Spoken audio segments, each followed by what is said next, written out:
national, unrecognized, self-declared independent in the Horn of Africa. It declared independence in 1991 after the collapse of the Somali government. The issue of Somaliland's independence is complex and has deep-rooted historical, political, and social dimensions. What is recognition really? Recognition means that the countries around the world officially consider Somaliland as a separate state from Somalia. So international communities and political personalities have been debating over the case, because people opposing Somaliland argue that a declaration of independence would lead to a chain reaction of secessionist movements claiming independence.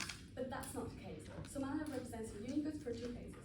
It's different from all the other territories because it's already completely independent, politically entirely isolated, and it's not about withdrawing colonial borders, but merely re-establishing them.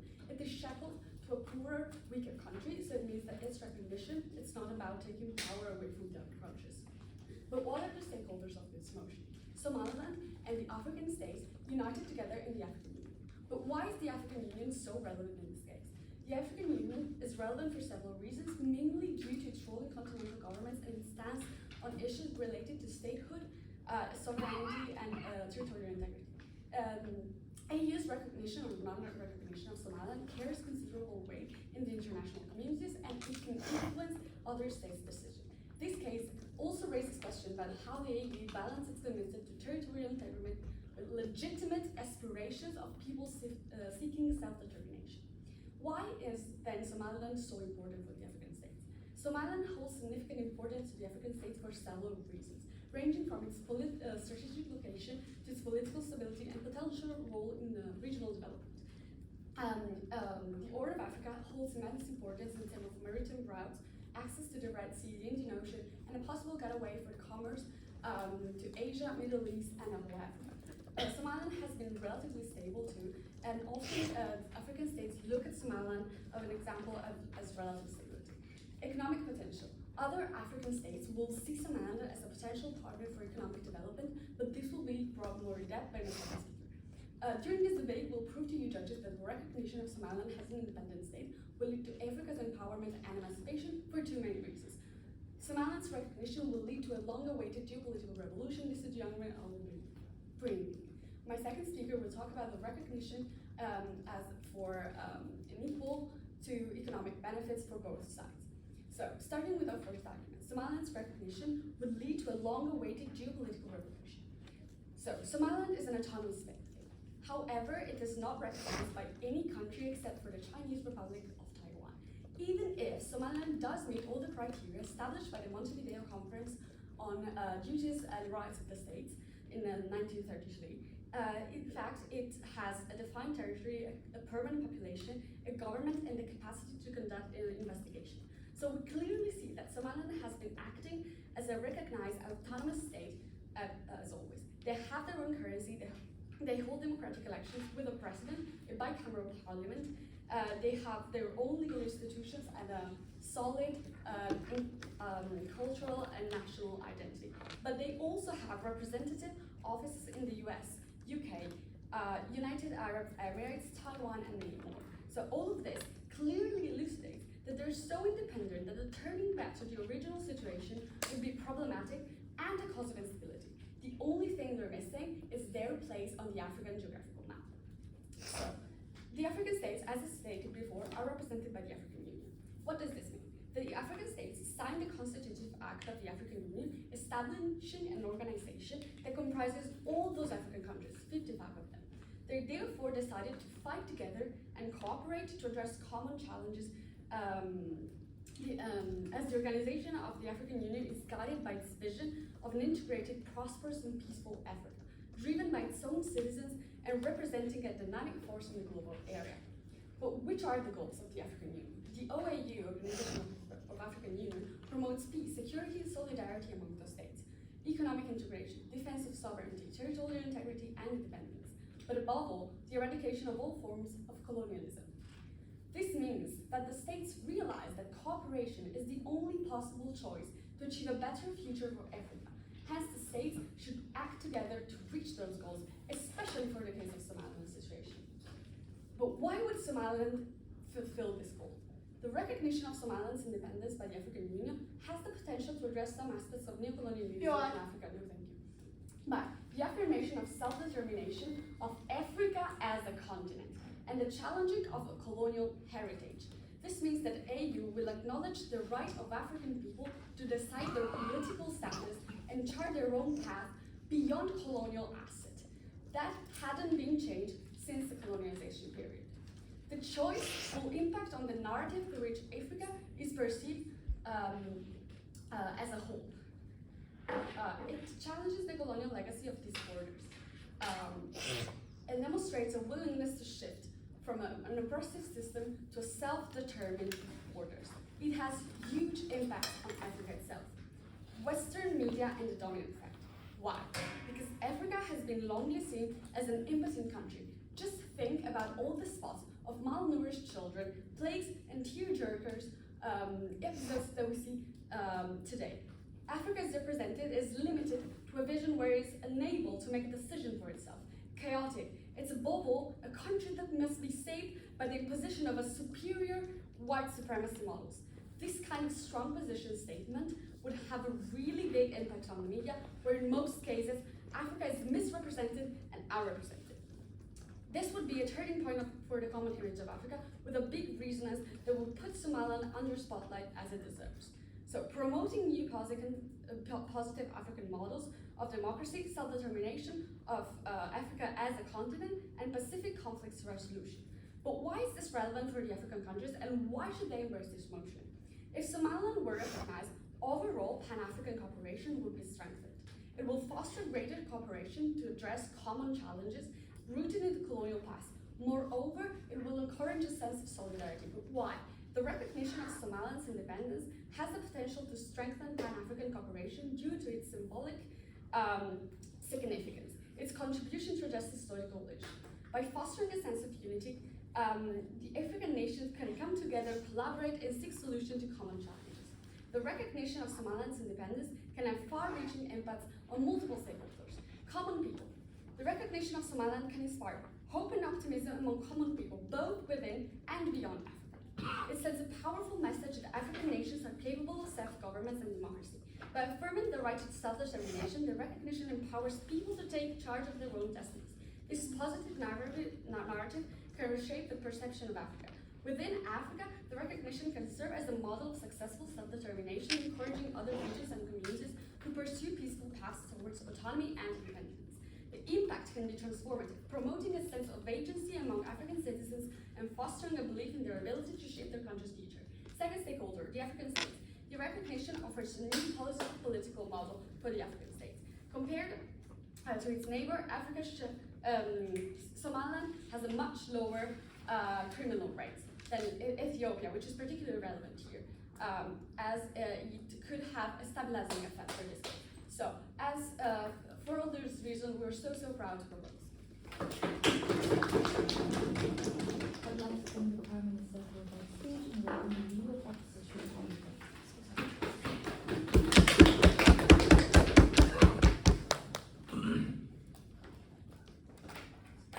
A Somaliland civil society activist once said, "Sometimes we say that maybe being a de facto state is just better." And this exactly represents much of our case. So what I will be doing today in my speech is three main things. First, I will make our stance clear. Second, I will rebut some of the propositions argument. And finally, I will make two arguments about how this will escalate tensions both domestically and in the region. So first of all, what do we stand for today in this debate? We agree, okay? We agree that Somaliland is actually relatively stable compared to Somalia. We agree with what the proposition have been stated about how it has a lot of democratic control, how it has a lot of prosperity. And we tell you that in the status quo, we already have a lot of peace talks, and we want those African countries, instead of recognizing, we want them and to facilitate this even further and to further than they had done. Secondly, we tell you that in opposition, with the only way that will be acceptable for us to split is if they both agree on that. If Somalia and Somaliland both agree on splitting, and not if the African country decided so. And finally, we tell you, panel, that this debate today is not about some abstract principle about whether this country deserves or not to be independent. It is about the stability and prosperity of real people in this world. With that in mind, I would like to move on rebuttal.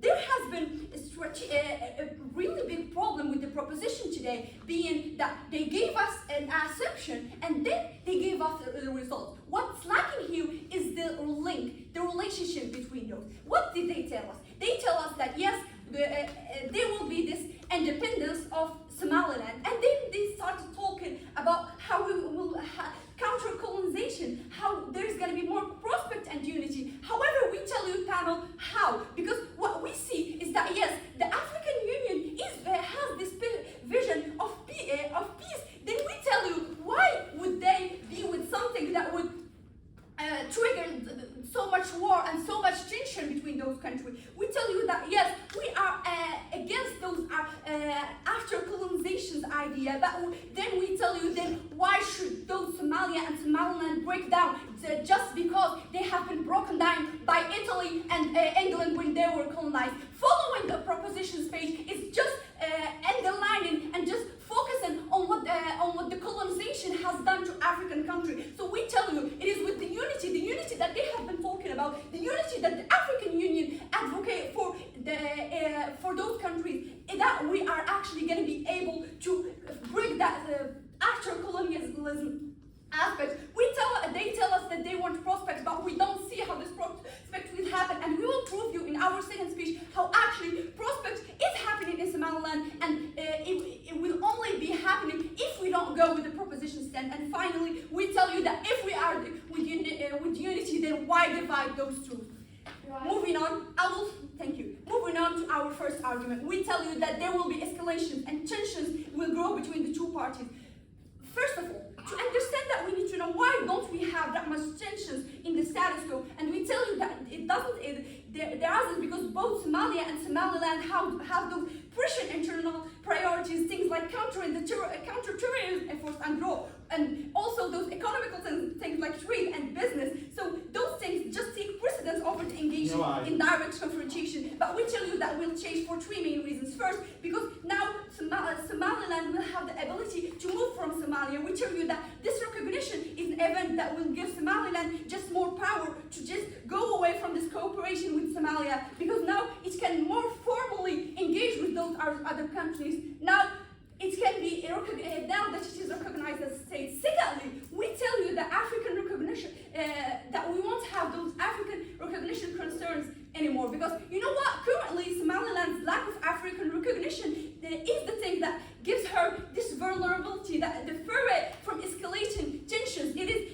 because they know that such a violent confrontation will go with Somalia, would just jeopardize its case for sovereignty. Because yes, the African Union often values stability and peaceful resolution, and the African Union in most cases are against secession. So that will change in the propositions world, because now they don't have that incentive anymore. They are already recognized, so why would they care? Thirdly, we tell you that the global powers will exploit those tensions, because we tell you that Somalia already receives support from Russia and China, while the USA shows interest in Somaliland due to its potential oil reserves. So if Somaliland gains into independent recognition, it will likely align closely with the West, particularly the USA. This could reduce its reliance on the Eritrea's military base and decrease Chinese to its US policies. So to ensure their economic interests in Somaliland and Somalia, what will happen is that these global powers are likely to involve themselves in the region. For example, they will be supplying arms or exploiting tensions in order to exert more control over those fragile areas, as we have been seeing over and over again in the past. So moving on to that, yes? Well, don't you think that this risk of neocolonization is far more risky in your side of the house? Thank you. I really don't understand that much of the POI, but what we tell you is that no, the neo-colonialism is more there when you are just following the division that has been done by the colonials. Thank you. So what we have, to close our argument, we tell you what is the impact of that. Three impacts. First, there will be border dispute, because disputed territories are likely to be inflamed, because resulting in conflicts in these areas. For example, in the disputed area of Parliament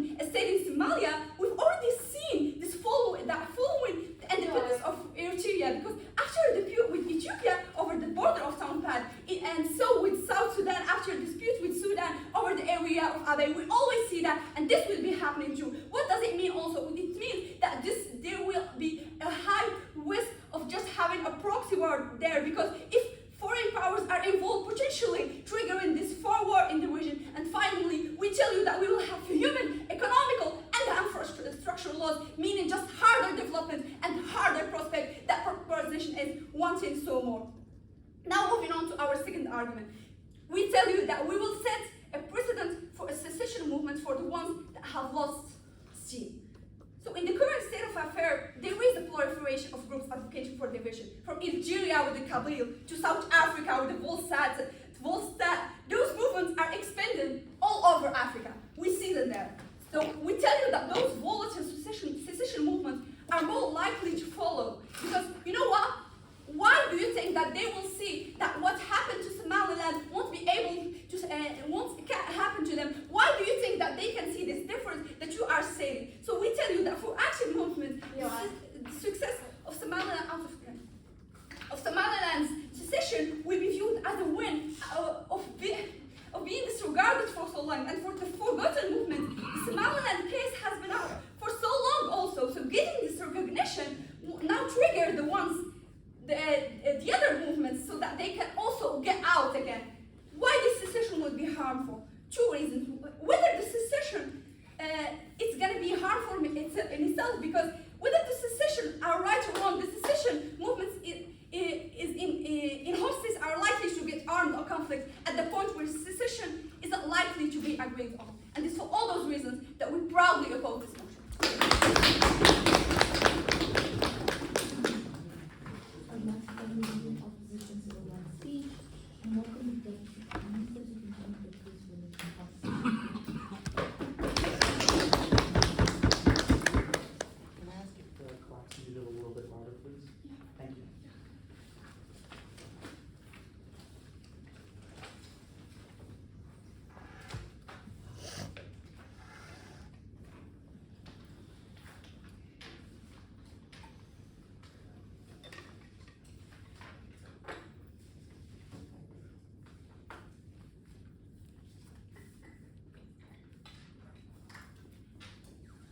Dear judges, please let us remember the fact that the Act of Union in 1960 between Somaliland and Somalia is an agreement which fell short of legal treaty requirements mandated by international law and therefore is considered to be fraudulent. Now we have to keep something clearly in mind.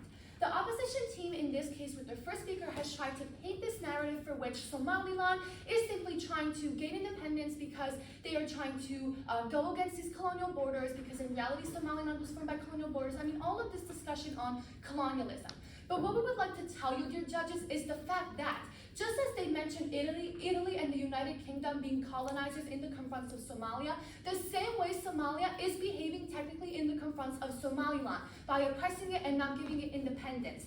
The fact that we have to consider is that the African country's fear of this successionist movement being created is totally unfounded. And this is simply because Somaliland is a special case different from all other territories because it is already completely independent, both politically entirely isolated, and its claim, again, is not about trying to redraw colonial borders, but re-establishing the rightful territory. Our second point for why this fear is unfounded is because it is shackled not to a richer, more powerful country, but to a poorer, weaker one, which means that if anything, Somalia holds back Somaliland, not allowing it to prosper, for example, economically.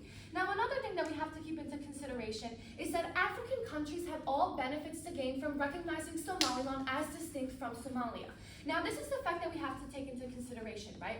The African Union has these goals. These goals are those of promoting peace, security, and solidarity among African states. What I would like to rebut to the opposition team is the fact that it is completely untrue that by recognizing Somaliland, we will be creating instability. If anything, it is the exact opposite. Dear judges, Somaliland, for example, could, when it gets recognized as a state, could be offered help in order to battle, for example, those minimum crime activities that, if they are not taken care of in that territory, could also spread over to the other African countries. No, thank you. How could it be beneficial for African countries to completely disregard a territory, not providing it, for example, would help if there were to be a security breach aid or other things like that? This is something that we simply cannot consider. But additionally, the recognition can enhance the African Union's agency on the international stage. No, thank you. It would demonstrate the AU's ability to address complex political issues and make decisions that have far-reaching implications. Overall, the fact that they have talked about this recognition on behalf of the West seems to me completely irrelevant to this case, because the fact is that what we are focusing on is not trying to give power to the West, but giving power to Africa. And the way that we are doing this is by giving African countries the power power to give people their rightful territory and give people the independence that they deserve. Now, I would like to go into our second argument, which is that recognition equals all economic benefits for both parties involved. Now, the first thing is that statistics show, according to a report by Alberto Ares and Hackney Chua, that regional instability creates a negative circular effect. Instability makes economic performance in all countries in that region decrease considerably because it disrupts trade flow and because it forces governments to invest in military layouts, for example, taking away from education or healthcare and expenditures which are essential for the people who are suffering. Now, instead of investing in positive externalities, on the long run, they are investing in short-lived self-defense mechanisms, which could be avoided because these consequences create even more instability and the vicious circle is never ending. It's very simple if we think about it. Somaliland is recognizing its right to sovereignty, right? And what is our mechanism to prove to you that stability would be reached? Because the fact is that the population would feel more stable since their rights are fully respected. They would not feel discontent, they would not feel discomfort being in Africa. They would feel as if their wishes are respected, which would make their democratic governments even stronger from this point of view. But additionally, because, no thank you, it could create regional stability that is guaranteed because there is no conflict spillover. The fact is that the economies in this region will prosper because they do not have to suffer trade flow obstruction nor waste money on conflict control. Prospering economies bring stability. In short, this vicious cycle we described of instability economy, depression and stability would be entirely broken. Our second point is that when economic performance is increased due to regional stability, African nations will feel encouraged and motivated to explore trade partnerships, invest in infrastructure projects, and take advantage of the beneficial access to Somaliland's strategic port of Berbera as a focal point for regional trade and economic integration. In fact, there are 2 points on the port of Berbera, or just in general, these benefits. First of all, economic benefits, because this port is extremely strategic. So if Somaliland were allowed to commerce with neighboring nations through recognition, it could help so many other nations, such as Ethiopia, which is a landlocked country that borders Somaliland. It facilitates the export and import of livestock, food, etc., which are all essential to life. Secondly, we will demonstrate the investments. So we can ask ourselves, but why would countries invest in Somaliland, such as those regarding infrastructure? For example, a country of the African continent will want to invest in Somaliland in order to obtain benefits from increased trade. So we see how the stakeholder of African countries is entirely respected. This is proven exactly by the port of Berbera because even though Somaliland is unrecognized, the UAE already invests in it. So this proves to us how we don't even have to demonstrate the fact that there was an interest in these strategic situations. So, another thing is that certainly a more stable environment will absolutely attract foreign investors and businesses to the African continent overall, and how could this not be beneficial? Let's look at the example of the recent discovery of oil in Somaliland. Because this de facto state has not been recognized and Somaliland is hostile towards exploration and extraction, it has been impossible to mobilize sufficient investment. It cannot enter into effective, efficient agreements, no thank you, and investors are discouraged by Somalia's piracy, which they fear will overspill into Somaliland. A missing opportunity for Somaliland towards economic growth, which could only benefit, as we have said, trade and partnerships with other countries. But I would like to paint an example. Let's consider Burundi, right? Burundi is the poorest country in the entirety of Africa. What could Burundi gain if Somaliland is finally recognized? To cite a few, strengthening diplomatic ties, strengthening economic opportunities, strengthening regional cooperation. Because, for example, recognizing Somaliland might facilitate closer cooperation between Burundi and other African countries because they could open up trade and investment projects, or they could strengthen diplomatic relations in general with other international partners because they may have similar goals. Additionally, geopolitical considerations, because depending on the broader geopolitical dynamics in the region, recognizing Somaliland will align with Burundi's strategic interests, which is that of prospering the economy. But let's also consider the richest country of Africa, Nigeria. Nigeria too would have so much to gain from recognizing Somaliland that it is absolutely impossible to say that the sphere of successionist movement, which I will repeat we have already disregarded, could be any stronger. Firstly, they could strengthen African unity overall, and this is entirely a goal of the African Union. Secondly, they could expand diplomatic relations. Thirdly, they could help counter-terrorism cooperation.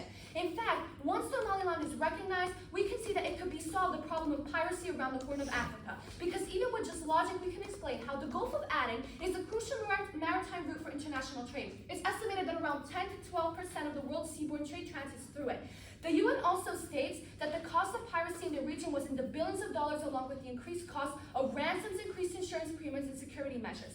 So when Somaliland will finally become legitimate, this will surely help tackle the problem of piracy, because this economic interest that they have is entirely covalent with the fact of combating piracy in order to make a more secure and stable environment. Now, I would also like to mention how the international community as a whole might have shown consensus to recognizing Somaliland, but if the African Union and the African community does not take the first step, nothing will ever change. Somaliland will not be recognized, instability will continue in the region, and overall, dear judges, that is not the world that proposition is suggesting to you. I would like to bring the Soufiane to the speech, and I will read that to you the proposition to move it to the outside. Excuse me, may I take photos of everyone in this room? Are you guys good? Thank you.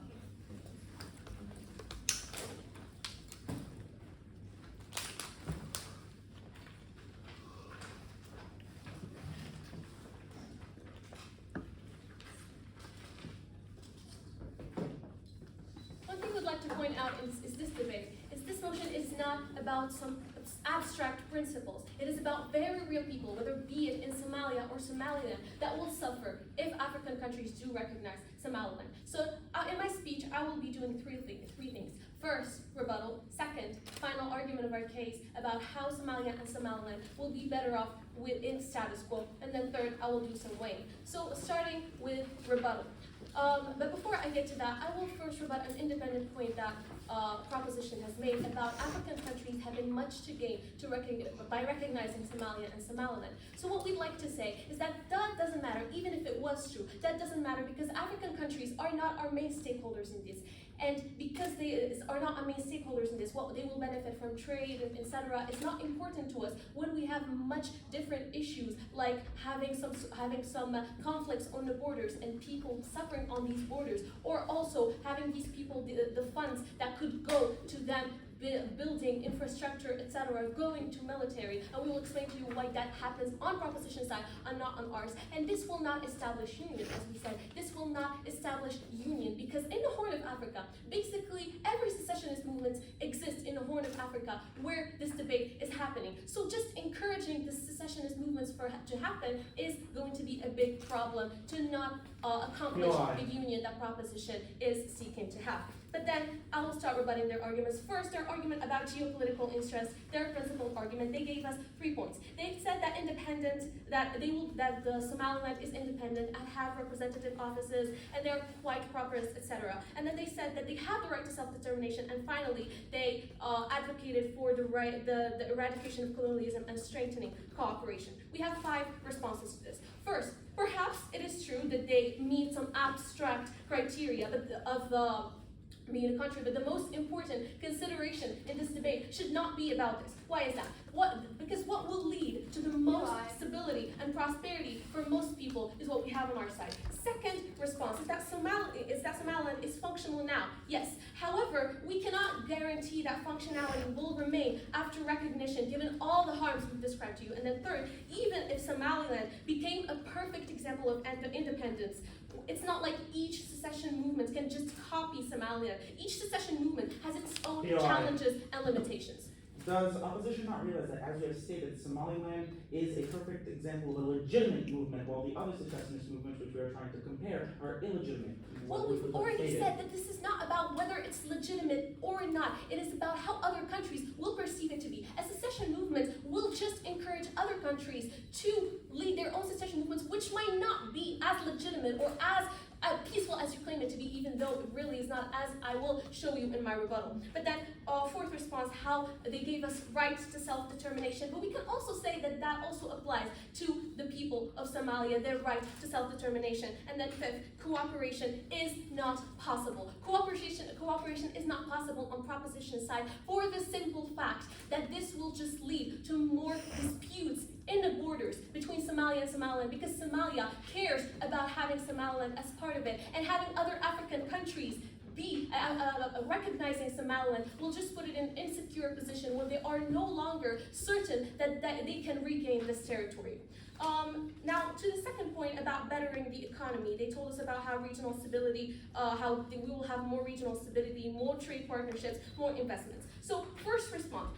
There is nothing stopping countries and companies maintaining unofficial relations or engaging in economic cooperation with Somaliland in status quo. This happens through private investment, trade relations, etc. This also happens in status quo. But then second, we also agree that Somaliland is not a rich state, but it is doing okay enough in order to maintain a functional government and society in status quo. So we do not see how bettering the economy is a valid point on proposition side. And then third, even if this is true, it happens at the expense of Somalia, a far more vulnerable stakeholder. We will explain why a formalized split would almost certainly jeopardize Somalia's economic development. So now that I'm done with rebuttal, let's go for the final argument on our case about how Somalia and Somaliland are better off together. So, in this debate, we will address stakeholders that shouldn't be neglected, Somalian citizens. This argument will explain that African countries recognizing Somaliland will harm its economy and Somalia's economy and thus its citizens. So apart from the harm caused by border disputes, which both parties suffer from and which we have shown you in first speech, we have three independent reasons as to why these countries will be affected so badly. First reason, access to resources and strategic routes. So recognition of Somaliland will limit Somalia's access to various resources like oil reserves and fishing grounds, which are crucial for food security for Somalian people. And famine has been a very, yes. Does opposition realize that you're actually promoting, you're building a worldview of colonialism because Somalia should be taking Somaliland's resources? Okay, since proposition doesn't seem to get this, let's explain what colonialism is. Colonialism is based on exploitation, and we don't see how exploitation is possible in this case when Somalia, as has been pointed out by proposition, is a much more fragile stakeholder than Somaliland. How is exploitation or colonialism possible in this case? And then continuing on my point, so we tell you how it is very crucial for Somalian citizens that have been suffering for the last decades from a very prominent problem being famine.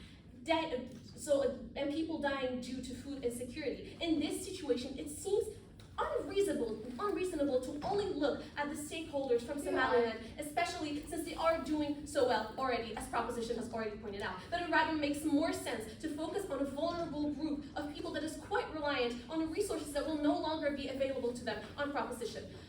Somaliland also has quite strategic important ports, such as Berbera, which are important to regional and international actors for trade and investment purposes. This doesn't mean that Somalia will be the only ones benefiting from this. In status quo, it is both Somalia and Somaliland that benefit from this. Taking these things out is dangerous because it puts tension on the already fragile economical landscape in Somalia. But the second reason about disruption in trade relations. If a group of African countries go ahead and recognize Somaliland, the relations between these countries and Somalia will be shattered, but be it diplomatically or economically. Because Somalia doesn't tolerate any other African country meddling in their relations with Somalia, this will cut existing economic ties and investments with countries in the region, which will lead to uncertainty for businesses and investors. This is extremely problematic, as it is pretty much isolates Somalia from other important economic partners in Africa, basically reducing some of the most important imports that they could have. Then third reason about stretching resources. What does proposition tell us in their speeches? They tell us that actually we have more conflicts on our side, but we told you how we have more conflicts on our side in first speech and in our rebuttal. Because these border sides, be it from the military or clan violence too, will stretch the thin resources, weapons, manpower, etc., resources that are already scarce as is. And Somalia has been facing the threat of extremist groups such as Al-Shabaab for years. Recognizing Somaliland as an independent country will potentially create a distraction and weaken the collective efforts to combat extremist activities. The diversion of attention and resources to address issues related to recognition could be exploited by extremist groups to further their agenda and launch attacks with reduced resistance, which is even more dangerous. On our side, thanks to the peace talks that are currently advancing in the direction of economic cooperation and controlling clan violence, the two countries share the same pool of resources is much likelier, and our world is better and is likely to stay that way because peace talks are on the page. Thank you. Proud to oppose. Thank you. I'd like to thank the representative opposition for that speech and welcome the co-host to the portion of the talk. Please sit down.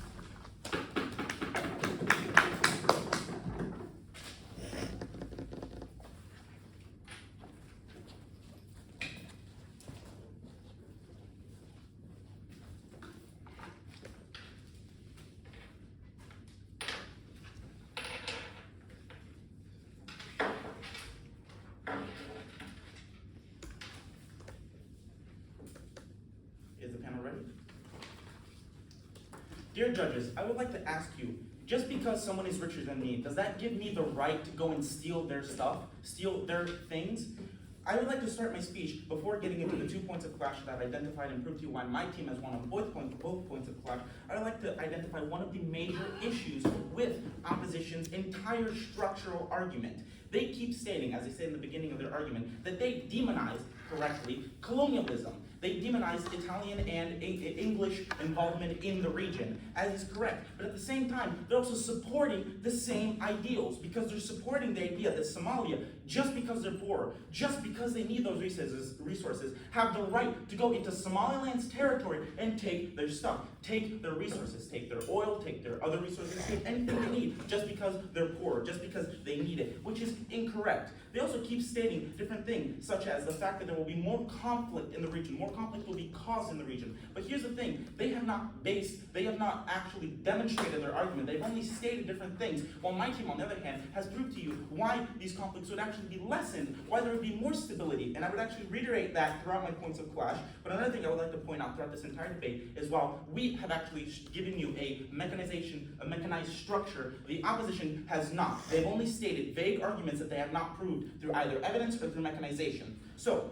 going into my actual speech, I would like to bring forth the 2 points of clash. The point of clash of legitimacy and the point of clash of benefits, both political and economical. First of all, I would like to talk about the point of clash of legitimacy, which is very important for this debate, because one of the major arguments that the opposition have brought forward is the fact that the secession movement of Somaliland would be used by other secessionist movements as an example as why they have the right to rebel themselves. But as I have pointed out in my PI, that is completely incorrect, and as my team has stated, it is correctly incorrect. Because Somaliland is actually a perfect example of a legal and legitimate movement. The reason being, in the constitutive act of the African Union, which actually establishes the principles that the African Union follows in their entire governmental structure, it states that the AU follows the OAU, or the AU border principle. This principle states that African countries should respect and uphold the borders established at the time of the country's independence, of the state members' independence, and these borders are often referred as colonial borders by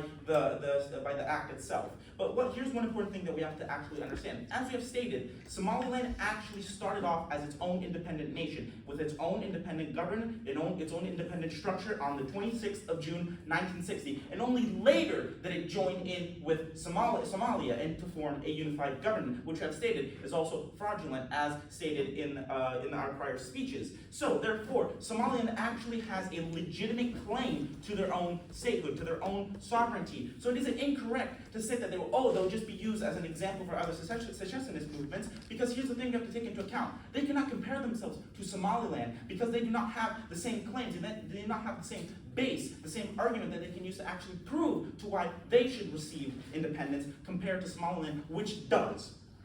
And so this is why, on this point of clash, my team has won, and why their argument does not hold legitimacy. Secondly, on the point of clash of benefits in regards to political and economical, I would like to start off by stating one important thing that the opposition has talked about very often, and the fact that this entire situation, our proposition worldview, would create a more detrimental situation to Somalia. But this is actually incorrect, because first of all, as my team has stated, in regards to the stability aspect, which is a very important aspect which we have stated many times, the stability issue would actually be strengthened. The reason being, let me ask you this, judges. If you're a country, would it actually be beneficial for you in a political standard and an economical standard to actually have neighbors who are unstable, to have countries that could fall at any moment? No, it would not. It would actually be more beneficial for you to have stable neighbors, stable countries, and so it would be actually intrinsically beneficial for Somaliland to support, to support the stability of neighboring countries. And secondly, again, in regards to this issue, in regards to, for example, another example, even more important example, the issue of piracy, which has also been brought forth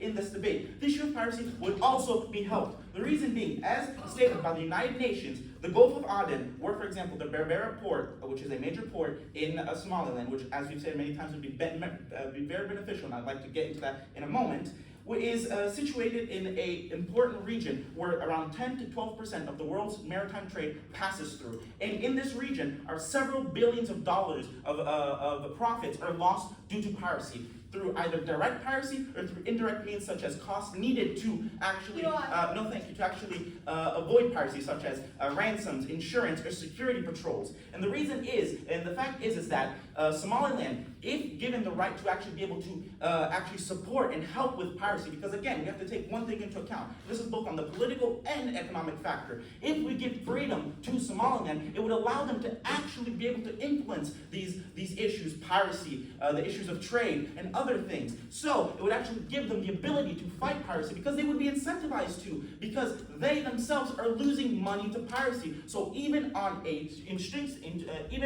purely economic point, Somaliland would be incentivized to help with the issue of piracy, which would help not only themselves but other African nations. Which I would like to reiterate is are the stakeholders of this motion. This motion states that African countries should recognize Somaliland's sovereignty. Again, this is contrary to what the opposition stated. They said that African countries are not the main stakeholders, while they are. So, continuing with this point, in regards to the economical aspect as well, we have to take into account that by giving Somaliland the freedom, by giving them sovereignty, it would actually allow them to actually receive more investments through a political structure, a stable structure, which actually would allow not only other countries to be able to invest because they'd be more incentivized to, as they actually have a country that they can invest to, and they don't have to worry about another neighboring country, Somalia, trying to steal these resources from Somaliland, but it would also actually incentivize trade because, as we've stated with the example of Berbera Port, it would actually increase trade in the region. For example, with Ethiopia, who would benefit immensely from this, from the proposition's worldview, because they're a landlocked country, and having access, having new infrastructure that leads them to have access to one of the major maritime regions in the entire world, the Gulf of Aden, through the Berbera Port, would allow them to actually be able to obtain. Yes. So Somaliland is actually more prosperous than Somalia. In what capacity do they have to exploit Somaliland? Somalia is less prosperous than Somaliland, as I've stated many times. And your team has actually tried to state that because they are poorer, because they are in a more difficult situation, they have the right to steal Somaliland's resources, which, as I stated in the beginning of my speech, this is actually against this is contrary to what they say at the beginning, because they say they're against colonialism, yet then they support ideals of colonialism, taking resources just because you want to, just because you need to. Just because you want a resource, you need a resource, does not give you the right to steal from someone else. Especially if, again, one important thing: Somalia isn't just an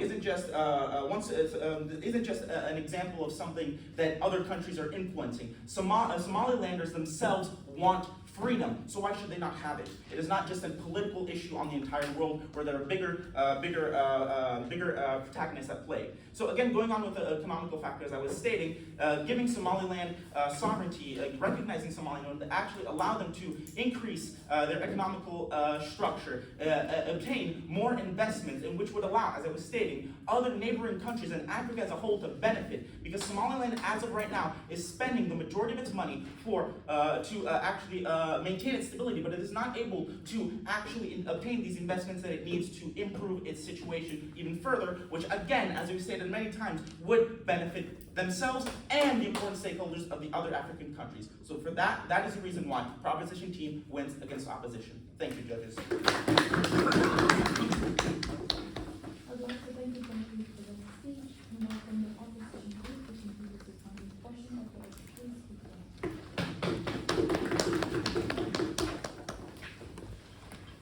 Do you guys make your clocks louder? Louder. Oh, thank you.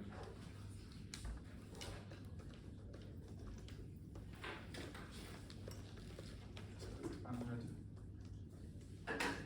So I'll begin my speech in 3, 2. Panel, let me tell you what this debate is about. It's not about abstract ideals of self-determination, of autonomy. It's about people on the ground. It's about a continent that has been for long impoverished and struggling. It is about this, the fight for basic necessities, and those are what's important within this debate. This is why I will first lay out some of the strategic flaws that undermine opposition's case, despite their good arguments, and I show you why ultimately opposition case wins. So, what they've been trying to do throughout all of the debate is tell you that on our side, opposition, we're for colonialism, we're for Somalia colonizing Somaliland. That's an attempt to undermine our opposition, and in fact, actually not true, as I will show you as the third speaker. Their strategy is flawed, and they have failed to respond to any of our points, considering the potential instability that could result in the region, or failed to mechanize how promoting a secession movement could actually promote economic benefits within the region. So, as third speaker, I will be going over the main clashes in this debate. This will be done with rebuttals of what they say and rebuilding the our case based on the rebuttals they gave us. The two main clashes that I've noticed in this debate and that we've won are first, which side leads to better outcomes for Africa? Secondly, which side leads to better outcomes for Somaliland? So first, which side leads to better outcomes for Somaliland? They tell you that a secession movement could have a stabilizing effects on the region, and thus Somaliland should pursue nominal independence. What we tell you on our side and what we recognize is that actually instability is a systemic trait of secession movements. Not only does a large movement of people and seeking self-determination always involve violence, but in the case of Somaliland and Somalia, the fact that Somalia already breaks ties with any country that recognizes Somaliland shows that they would retaliate very, very badly to any case of independence. And this would undermine any of opposition's claims that in actuality, this could help stabilize Somaliland and help people living in Somaliland actually lead better lives. Then they tell you, what they respond to this is that the African Union could give aid to Somaliland to fight Somalia. We believe that this is idealistic and false, considering the African Union has a host of problems that it already deals with, and has not even given aid to not hypothetical, very violent scenarios such as the Rwandan genocide and other such happenstances. So we don't believe that there could actually be enough significant aid to actually fight this instability that would be an inherent trait of Somaliland's independence. Then, we'll move on to something else. They say that Somaliland is already basically independent. And what we've replied and what we said once again is that yes, this is basically true. Somaliland is doing quite well for an African country, for an African state. And so why change it? Why change that? Why move on to a system, a hypothetical system that may promote violence, that we've proven throughout this debate, and that would undermine these goals of economic prosperity that already somewhat exist within Somaliland? We haven't received a response. Now, they also say that you could have actually eradication of colonialism. We have a response. So, actually, the instability that will result from such a movement would make exploitation of Somalia and Somaliland by Western powers easier. You've said on your case, and we've said in our case, that there are significant oil and natural gas reserves within both Somaliland and Somalia. So actually having this instability would mean that countries like China, Russia can exploit Somaliland, and countries like the USA can exploit these resources found within Somaliland much easier than they would do so currently. We haven't received a response. They also talk about a symbolic significance to this, and we say that that's irrelevant. We think that actually, so the people living in Somaliland and Somalia and the region as a whole, leading better lives, is more important than the symbolic and nominal significance of recognizing a state that is basically already functionally independent. And so we also haven't gotten a response, and they go on with a rather weird claim that you'd have more investment in the region. And what we say is that this is false. So stability and trust are the most important foundations for investment.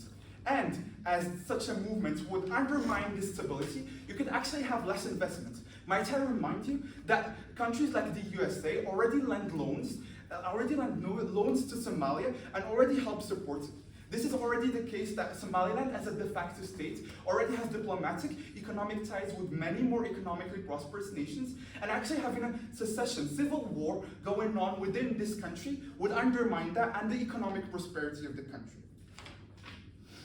So they also went on tangents about solving Somalia's piracy.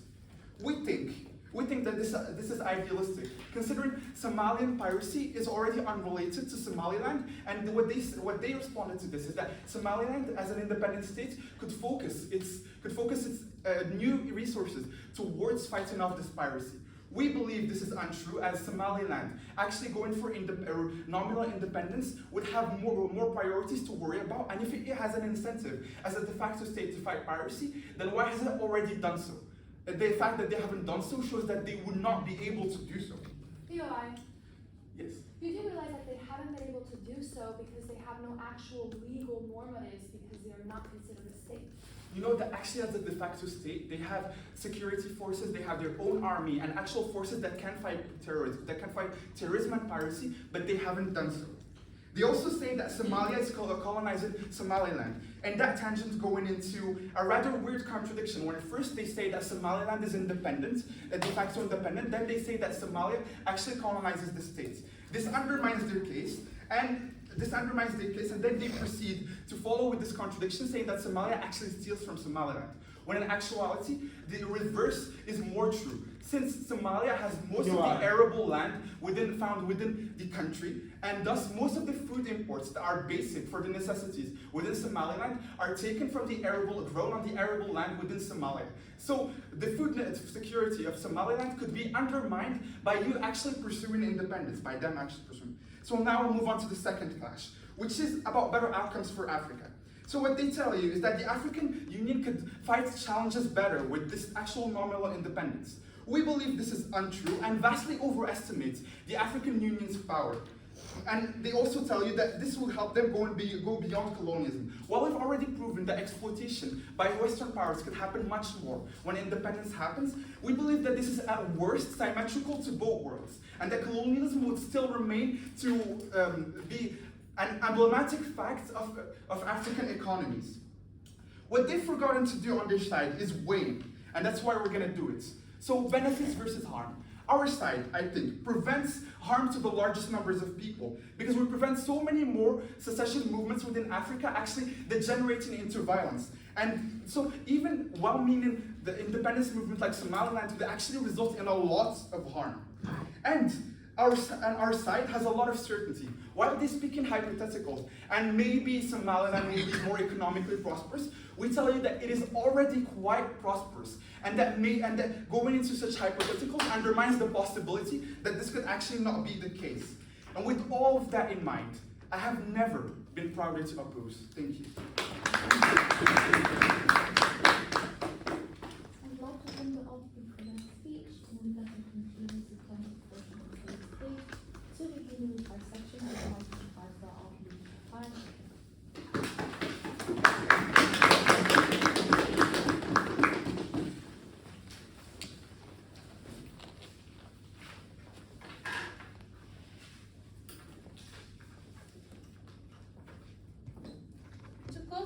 Mahmoud, a Somaliland civil society activist. In many African countries that have been recognized, they are still struggling.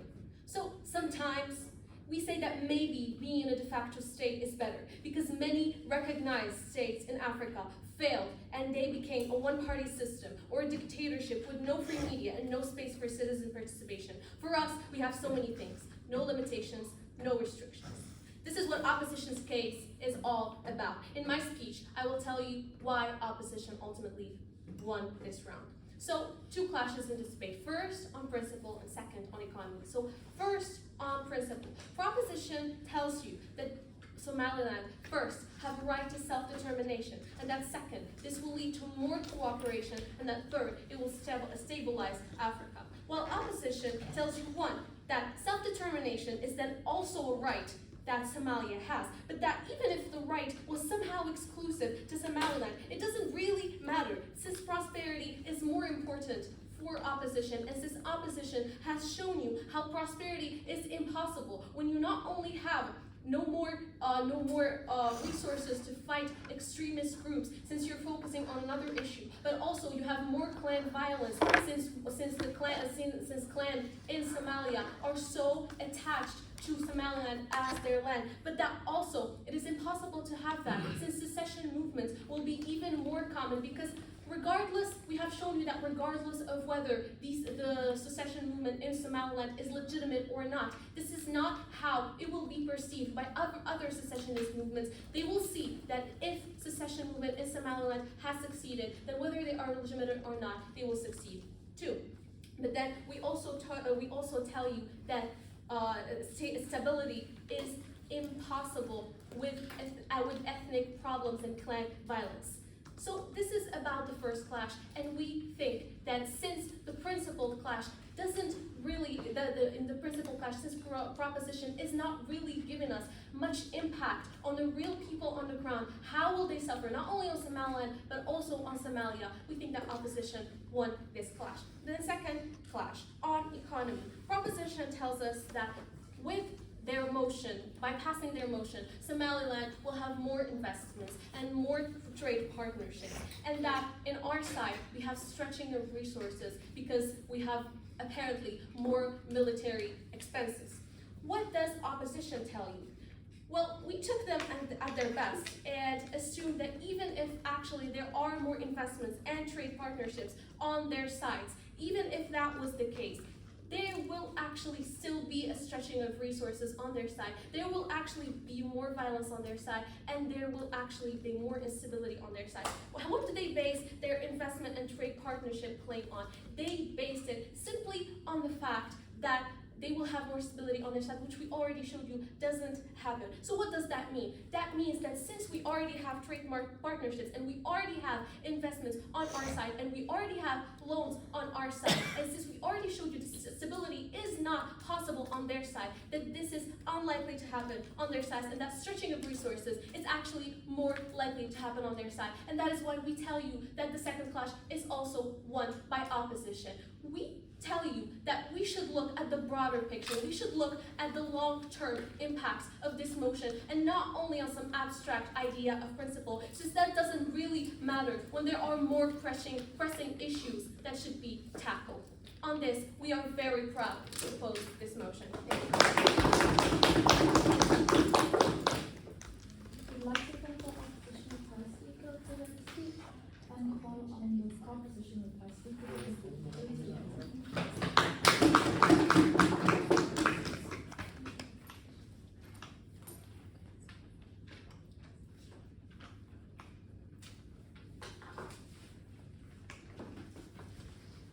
A small step for Somaliland, a big leap for Africa.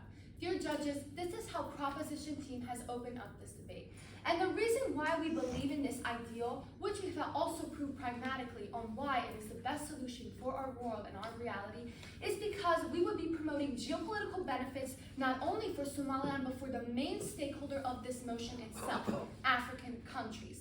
Overall, the economic benefits for both parties would end up benefiting the entire international community, because finally, Africa would be taking a stand in recognizing Somaliland and thus showing that they are fully able to give this self-determination right to a population in need. But ultimately, what we are going to be achieving is an overall happier population in Somaliland, which would be fighting even further for their democratic principles. We would be obtaining benefits for the neighboring countries and some mutual support that we have mechanized by saying that Somaliland and the African countries all ultimately believe in the same right of achieving the same goals, which is that of affirming themselves in the world and affirming themselves in the international community. Just think about the example of Burundi. But in general, let's think about the example of Mauritius. Mauritius used to be a colonized country, but when finally it was able to obtain independence, that is when it was able to economically prosper and bring benefits to the entirety of Africa. Now the fact is that denying recognition to Somaliland would also be denying their historical heritage. We would be saying that the UNESCO could not recognize that Somaliland is a formal state, and thus all of the culture that lies in that region would be irrelevant. How could the African countries possibly want this? How could they want to be undermined in such a discriminating way? The opposition world has said that this instability that would be created in Somaliland is absolutely unacceptable. But dear judges, the only instability that I see here is in their arguments.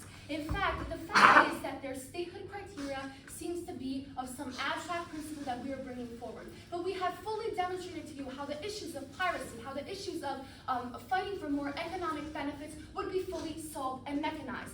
The fact is that this conflict between Somalia and Somaliland is only more nuanced when we are in this current status quo, because they are constantly in a conflict between the population and thus bringing discomfort to the entirety of Africa as a consequence.